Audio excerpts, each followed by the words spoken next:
Hello സുഹൃത്തുക്കളെ, നമസ്കാരം. ഞാൻ മഹേഷ് വടക്കഞ്ചേരിയാണ്. എല്ലാവർക്കും സുഖം തന്നെയല്ലേ?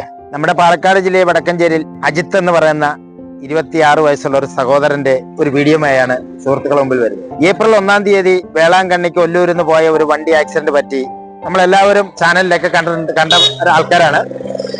അപ്പൊ അദ്ദേഹത്തിന്റെ ഇന്നത്തെ ഒരു ജീവിതത്തിന്റെ ഒരവസ്ഥ വളരെ മോശകരമാണ്. കാരണം പഞ്ചായത്ത് കൊടുത്ത ഒരു ചെറിയ പെട്ടിക്കടയിൽ കുറച്ച് സാധനങ്ങളുമായി ഒരു ഉപജീവന മാർഗം നടത്തിക്കൊണ്ടിരിക്കുന്ന ഒരു കൈ നഷ്ടപ്പെട്ട് നമ്മുടെ സ്വന്തം സഹോദരനെ നമുക്കൊന്ന് പരിചയപ്പെടാം. കാരണം അദ്ദേഹത്തിന് ഒരുപാട് കാര്യങ്ങൾ പറയാനുണ്ട്. അപ്പം അദ്ദേഹത്തിനെ നമുക്കൊന്ന് പരിചയപ്പെടാം. എല്ലാവരും അദ്ദേഹത്തെ സഹായിക്കണം, സപ്പോർട്ട് ചെയ്യണം. അതാ നമുക്ക് അദ്ദേഹത്തിന്റെ അടുത്തേക്ക് പോവാം. ഹലോ അജിത്തെ, നമസ്കാരം. എന്തുകൊണ്ട് വിശേഷം? സുഖം. അറിയാം? അറിയാം, മഹേഷേട്ടനെ അറിയാം. അറിയാം. എന്തൊക്കെയുണ്ട് വിശേഷങ്ങള്? സുഖം, ഇങ്ങനെ പോണു. ആദ്യം തന്നെ പറയണത് മഹേഷേട്ടനോട് ഒരു നന്ദി പറയണം. നമ്മളെപ്പോലെ ആൾക്കാര് പുറത്ത് കൊണ്ടുവരുന്ന ഒരു നന്ദി പറയണം. അതെ, പറഞ്ഞു കിടക്കുന്നവര് പുറത്ത് വരണം. അന്ന് അജിത്തിനെ കുറിച്ച് ഒരുപാട് ആൾക്കാർ ഇതിനെ കുറിച്ച് അറിഞ്ഞു, ഒരുപാട് ചാനലിലേക്ക് അറിഞ്ഞു, യൂട്യൂബിലൊക്കെ വന്നിട്ടുള്ള അല്ലെ. പക്ഷെ ഇന്ന് അജിത്തിന്റെ അവസ്ഥ ഞാൻ തേടിയെത്തിയതാണ്. എന്താണ് അജിത്തിന് ഇന്നത്തെ അവസ്ഥ എന്താണെന്നുള്ള അറിയാം. എന്താണ് നമ്മുടെ ജനങ്ങളോട് പറയാനുള്ളത്? 2023 എനിക്ക് തൃശ്ശൂർ ഒല്ലൂര് പള്ളിയിൽ നിന്ന് വേളാങ്കണ്ണി പോകുമ്പോ പുലർച്ചെ 2-ാം തീയതി പുലർച്ചെ ആക്സിഡന്റ് ആയി. വേറെ ഡ്രൈവറാ ഓടിച്ചത്. ആദ്യം നമ്മളെ ഓടിച്ചത്. പിന്നെ അവർക്ക് വന്നപ്പോ വണ്ടി കൊടുത്തു. ഓണർ അനുവാദത്തോടു കൂടിയാണോ ഡ്രൈവറെ കൊണ്ടുപോയത്? അതെ. അപ്പൊ വണ്ടി അങ്ങനെ ഉറക്കം വന്ന് വണ്ടി മറിഞ്ഞ് എന്റെ കൈ അടിയപ്പെട്ട് അങ്ങനെ 1 മണിക്കൂറോളം അവിടെ കിടന്നു. പൊക്കുമ്പോ ഒരു 3 മണിക്കൂർ അടിയിൽ കിടന്നു. അറിഞ്ഞില്ലേ വണ്ടിയുടെ അടിയിൽ കിടക്കുന്ന ആൾക്കാർ അറിഞ്ഞു. വണ്ടി പൊക്കാൻ ഇത്തിരി സമയം അതുവരെ വണ്ടിയിൽ അടിയിലായിരുന്നു. ബ്ലഡൊക്കെ പോയി തളർന്ന് ആകത്തായി. പിന്നെ നമ്മൾ 7 മണി വണ്ടി വന്ന് പൊക്കി ആശുപത്രി കൊണ്ടുപോയി. 2 മാസം അവിടെ ആശുപത്രിയിൽ കിടന്നു. പിന്നെ വന്ന് നമ്മുടെ ഇപ്പോ ചെറിയൊരു ഇതില് ഇങ്ങനെ പോകുന്നു. കടബാധ്യതകളൊക്കെ ഉണ്ട്. ഇപ്പോ നമ്മൾ സ്വയം ഫസ്റ്റ് പോകുമ്പോ കുഴപ്പമില്ലാതെ പോകുമ്പോ നമ്മൾ തന്നെ വീട്ടിലും എല്ലാ കാര്യം നോക്കിയത് വാടക വീടായിരുന്നു. വാടക കൊടുത്ത കാര്യങ്ങളെല്ലാം ഇപ്പൊ ഇങ്ങനെ സംഭവിച്ചാൽ എന്താണ് വിഷമമുള്ളത്? സംഭവിച്ചതിൽ പഴയതുപോലെ നമുക്കൊരു ഇത് ആഴ്ച ജീവിക്കേണ്ട ഒരു ഉണ്ടായിരുന്നില്ല. ഇപ്പൊ അങ്ങനെ ആവണം. അതെ, പഞ്ചായത്ത് ഒരു പെട്ടി കിടന്നു. ഇപ്പൊ ചെറിയ വിഷയമല്ല. കാരണം നമ്മളെ സഹോദരങ്ങളോട് അല്ലെ നമുക്ക് എന്തും തുറന്നു പറയാം. ആപത്ത് എല്ലാവർക്കും പറ്റും. എന്തെങ്കിലും ഒന്ന് സംഭവിക്കുമ്പോഴായിരിക്കും നമ്മൾ ഒറ്റപ്പെടുന്നത്. അന്നേരമാണ് നമ്മൾ യഥാർത്ഥ മുഖങ്ങൾ എല്ലാവരുടെയും കാണുന്നത് അല്ലേ? അത് ഇപ്പം സഹോദരന് പറ്റിയാല് വിഷമിക്കൊന്നും വേണ്ട. കാരണം നമുക്ക് അങ്ങനെയാണ് യോഗമെങ്കിൽ നമുക്ക് അങ്ങനെ ജീവിക്കാം ഇല്ലേ? ഇതിപ്പോ എന്താണ് ആഗ്രഹം? എനിക്കിപ്പോ ചെറിയൊരു തട്ടുകട തുടങ്ങണമെന്നുണ്ട്. അപ്പൊ ഈ ഒരു കൈ കൊണ്ട് എങ്ങനെ സാധിക്കില്ല, എന്നാലും നമുക്ക് പരിശ്രമിക്കാം. ജീവിതം ഒരു പരിശ്രമമാണല്ലോ അല്ലെ? അതെ. പരിശ്രമത്തിൽ വിജയിക്കും. കാണുന്നവർ എന്താണ് ചെയ്യേണ്ടത്? എനിക്കെന്തെങ്കിലും സഹായം കൊടുക്കാനുള്ള സാമ്പത്തികമായി വളരെ ബുദ്ധിമുട്ടാണ്. അതായത് സുഹൃത്ത് പറയുന്നത് ജീവിക്കണം, ആരെയും മുമ്പിൽ കൈനീട്ടാണ് ജീവിക്കണമെന്നായിരുന്നു ആഗ്രഹം. പക്ഷെ എങ്കിൽ ഇപ്പോൾ വളരെ ദയനീയാവസ്ഥയാണ്. അപ്പൊ ഇവിടെ ഒരു ചെറിയ രാവിലെയാ വൈകുന്നേരത്തെ ചെറിയൊരു ഡിഫൻഡ് കട തുടങ്ങണമെന്നുണ്ട്. അതിന് സാമ്പത്തികമില്ല. അപ്പൊ കാണുന്നവർ എന്തെങ്കിലും ഈ സഹോദരനെ സഹായിച്ചാൽ അതും കൂടി ചെയ്ത് ജീവിക്കാം എന്നൊരു ആഗ്രഹമുണ്ട്. ഓക്കെ.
എല്ലാവരും എന്റെ വീഡിയോ ഷെയർ ചെയ്യണം. മഹേഷേട്ടന്റെ വീഡിയോ കാണുന്നവരെല്ലാവരും വീഡിയോ ഷെയർ ചെയ്യണം. എന്നെ പോലുള്ള ആൾക്കാരെ സഹായിക്കാൻ മനസ്സ് കാണിക്കണം. എത്രയും പറയാനുള്ളത് പിന്നെ ജീവിക്കണം. ഒറ്റ കൈ കൊണ്ട് വണ്ടി ഓടിക്കും. ഇപ്പോഴും വണ്ടി എന്ന് പറയുന്ന ഒരു സംഭവം അവന് ഭയങ്കര ഹോബിയാണ് അല്ലേ? അതെ അതെ അതെ അതെ. വണ്ടി അവന് ഭയങ്കര ഇഷ്ടമാണ്. അത് ഒറ്റ കൈ ആയാലും ശരി, ആ കൈ കൊണ്ട് എന്റെ സുഹൃത്ത് വണ്ടി ഓടിച്ചു, കണ്ടില്ലേ? ഇനി അവന് ജീവിക്കണം. അവൻ പറയുന്നത്, ഇപ്പൊ നാരങ്ങ മുറിച്ചത് കണ്ടിട്ട് ഞാൻ തരിച്ചു തന്നത്. ഒരു നാരങ്ങ സോഡയ്ക്ക് ഒരാൾ വന്നപ്പോ അത് ആ നാരങ്ങ, അതായത് ദൈവം ഏതെങ്കിലും ഒരു പൈത് എന്തൊക്കെ നഷ്ടപ്പെട്ടാലും ഒരു മനുഷ്യനൊരു പൈത് ദൈവം കൊടുക്കും. അതാണ് അദ്ദേഹം കാണിച്ചത്. അദ്ദേഹത്തിന്റെ ഈ ഉപജീവന മാർഗം ഒന്നും കൂടി മെച്ചപ്പെടാൻ കാണുന്ന എല്ലാ സഹോദരി സഹോദരന്മാരും 2023 ഉണ്ടായ ഈ അപകടത്തിൽ എൻ്റെ സുഹൃത്തിന്റെ ഒരു കൈ നഷ്ടപ്പെട്ടു. ഇപ്പോഴും നമുക്ക് തീരാ ദുഃഖമാണ്. കുടുംബം വളരെ ദുരിതം അനുഭവിക്കുന്ന, ദാരിദ്ര്യമായി കഴിയുന്ന ഒരു കുടുംബമാണ്. അപ്പോൾ ഈ സുഹൃത്തിനെ സഹായിക്കുമെന്നുള്ള ഒരു ഏക പ്രതീക്ഷയോടുകൂടി നിർത്തുന്നു. നന്ദി, നമസ്കാരം.